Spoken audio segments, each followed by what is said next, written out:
Assalamualaikum warahmatullahi wabarakatuh.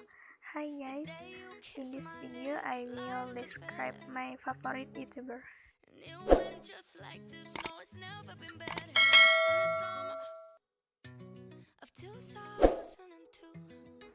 My favorite YouTuber is Jerome Pauline. He was born in Surabaya, 5 May 1998.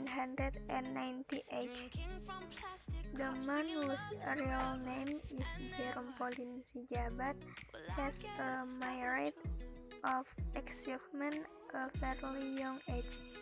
The second child of Marujahan Sijabat and Gracie is a student who received a scholarship at Waseda University, Japan, majoring in mathematics. Jerome is very good at mathematics, but not only that, he is also fluent in foreign language, especially Japanese, and has won 16 prizes in the Japanese speech contest Suginami Association. The achievement he won in 2014 won third place in the National Mathematics Week and second in the Regional National Pharmacy Olympiad Unier. Then in 2016, Jerome won first place at the ETS National Industrial Engineering Olympiad. While studying, Jerome had many exciting experiences and finally took the initiative to create a YouTube channel, which was launched in December 2017. His YouTube channel called Nihongo Mantapu.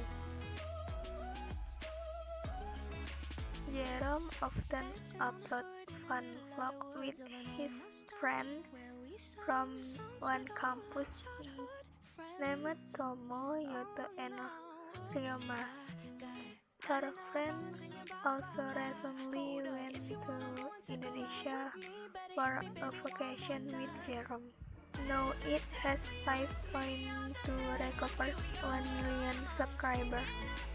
I like watching the content he creates because it is always educational, such as how to do difficult math problems, how to speak Japanese easy, and also how to get scholarship abroad.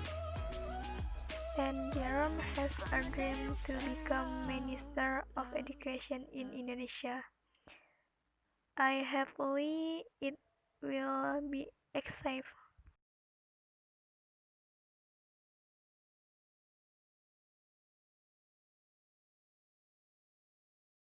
皆さん、こんにちは。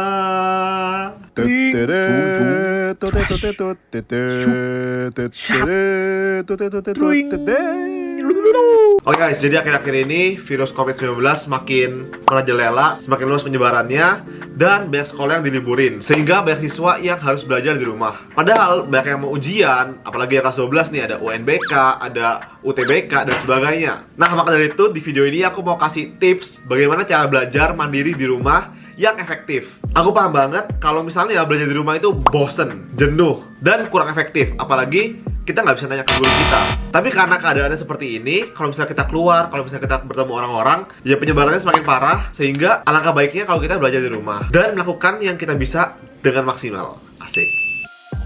Oke, langsung mulai aja ya. Tips yang pertama dari aku adalah kita mempelajari dasar-dasarnya dulu. Nah, liburannya kan 2 minggu nih. 2 minggu ini kita bisa manfaatkan dengan baik untuk bisa memperkuat fondasi kita dalam memahami sesuatu. Misalnya nih, matematika, kita mau integral. Nah, sebelum integral, kita harus belajar turunan dulu. Untuk belajar turunan, kita harus ngerti limit. Untuk belajar limit, kita harus ngerti akar kuadrat. Untuk mengerti akar kuadrat, kita harus belajar logaritma dan eksponen. Jadi, dasarnya adalah logaritma dan eksponen, gitu kan. Jadi, kalau misalnya kita mau menguasai yang lebih susah, kita harus menguasai dulu yang lebih gampang. Sama seperti kalau kita naik tangga, kita nggak mungkin sampai di tangga ke 100 kalau kita nggak melewati tangga ke 1, 2, 3, 4, dan seterusnya. Begitu pula di pelajaran, kita harus mulai dari dasar, kita harus kuat dulu dasarnya, baru kita bisa menguasai materi-materi yang lebih susah. Nah, jadi kalian bisa manfaatin waktu liburan ini untuk memperkuat fondasi kalian dan konsep kalian. Oke? Oke guys, di sini aku mau kasih contoh gimana sih cara belajar dari dasar. Di sini aku kasih contoh trigonometri ya. Buat kalian yang belum belajar trigonometri, coba dengerin juga ya. Si rambutku kok ngene. Ya ampun, tadi habis mandi. Oke, jadi trigonometri itu ada sinus, cosinus, dan tangen ya. Disingkat sin kostan. Nah, sin itu adalah sisi depan ya. N ini N, oke? Per sisi miring. Maksudnya apa? Ya, sinus sudut alfa, sudut alfa ya kan? Sudut alfa. Depannya apa? Depannya alfa apa? Depan A. Bagi sisi miring itu adalah ini, guys, sisi miring. A per C. Oke? Sinus beta apa? Sinus beta. Depannya B apa? B. Per sisi miring C. Gampang kan? Next, cosinus. Cosinus, cos kan S. Jadi samping, SS. Jadi N depan, S samping. Cos alfa ya sama dengan sampingnya alfa. Sampingnya alfa B. B per sisi miring C. Sampingnya beta apa? Sampingnya beta adalah A ya kan? A per C. Dapat. Nah, tangan itu apa? Tangan itu adalah sin dibagi cos. Tan alfa adalah sin alfa per cos alfa. Sin alfa apa? Kan sin alfa kan A per C dibagi cos alfa. Cos alfa adalah B per C. Sama dengan A per C dikali C per B ya kan? Sama dengan A per B. Jadi kalau kita paham ini, kita paham definisinya, berikutnya akan lebih gampang. Kenapa lebih gampang? Coba perhatikan ini deh. Aku bakal kasih kalian satu rumus umum trigonometri yang paling sering kepake. Sinus kuadrat X, X itu sudut apapun, ditambah cos kuadrat X sama dengan 1. Nah, kalau kalian tahu sinus itu apa, cosinus itu apa, kalian bisa nemuin ini dengan gampang. Gimana caranya? Kita pakai aja yang tadi ini. Kita pakai yang sin alfa sama dengan A per C dan cos alfa sama dengan B per C. Oke? Sin kuadrat alfa. Nah, berarti sin kuadrat alfa itu apa? A kuadrat per C kuadrat. Ditambah cos kuadrat alfa. Itu apa? B kuadrat per C kuadrat. Berarti ini kan sama dengan A kuadrat plus B kuadrat per C kuadrat. Nah, kalian lihat deh, ini kan segitiga siku-siku nih guys ya. Segitiga siku-siku berlaku rumus Pitagoras, yaitu A kuadrat plus B kuadrat sama dengan C kuadrat, ya kan? Ini substitusi ke sini, artinya ini guys, ini kan C kuadrat kan? Artinya ini C kuadrat per C kuadrat sama dengan 1. Sehingga sin kuadrat ditambah cos kuadrat sama dengan 1. Ketemu rumusnya. Nah, dari rumus ini bisa ditentukan menjadi banyak rumus lagi dan berikut-berikutnya. Jadi itulah tips yang penting. Kalian harus belajar dari dasarnya dulu. Kalau udah paham dasarnya, kalian bisa lanjut ke next step, yaitu materi-materi berikutnya. Oke? Semoga mengerti dan semoga bermanfaat.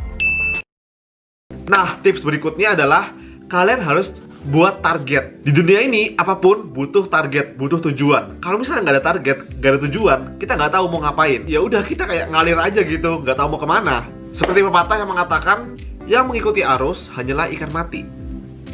Nah, kalian bukan ikan mati kan? Nah, jadi selama 2 minggu ini atau bahkan lebih, kalian harus buat target belajar. Nah, tips dari aku kalau misalnya kalian mau buat target adalah target yang kalian buat itu harus spesifik, realistis, bisa diukur, dan jelas. Oke, contohnya spesifik apa? Kalau misalnya kalian buat target, aku mau menguasai matematika. Nah, itu nggak spesifik, ya kan? Atau contohnya, aku mau ngafalin sejarah. wah, itu nggak spesifik. Yang spesifik kayak gimana? Contohnya, kalau matematika nih, aku mau menguasai integral, ya kan? Aku mau bisa logaritma. Kalau sejarah, aku mau menghafal sejarah kerajaan Majapahit gitu. Itu spesifik. Yang berikutnya target tuh harus realistis, guys. Nah, yang realistis contohnya, aku mau ngerjain 7 paket UNBK tahun-tahun sebelumnya. Yang nggak realistis, aku mau ngerjain 40 paket UNBK. ya bisa aja sih sebenarnya. Cuma kan 2 minggu gitu, masa 40 paket kan gila juga. Jadi gitu guys, kalau mau buat target harus spesifik, jelas, dan realistis, oke? Nah, kalau kalian udah buat target itu selamanya akan menjadi target kalau misalnya kita nggak melakukan sesuatu gitu. Kalau misalnya kita nggak melakukan apa-apa untuk mengejarnya. Sama seperti mimpi, sama seperti doi ya. Kalau kita suka sama doi terus kita nggak ngapa-ngapain, ya doinya nggak ngerti gitu, doinya nggak peka gitu. Kecuali doinya suka sama kita juga. Wow. Nah, jadi tips berikutnya adalah kalian harus bikin list belajar harian. Maksudnya apa? Jadi kalian catat nih, hari ini belajar apa, besok belajar apa, lusa belajar apa, dan seterusnya. Misalnya nih, target kalian, aku mau menguasai trigonometri. Nah, untuk mencapai target itu, aku bikin list harian. Hari ini, aku mau belajar dasar trigonometri dari buku atau nonton video Zenius.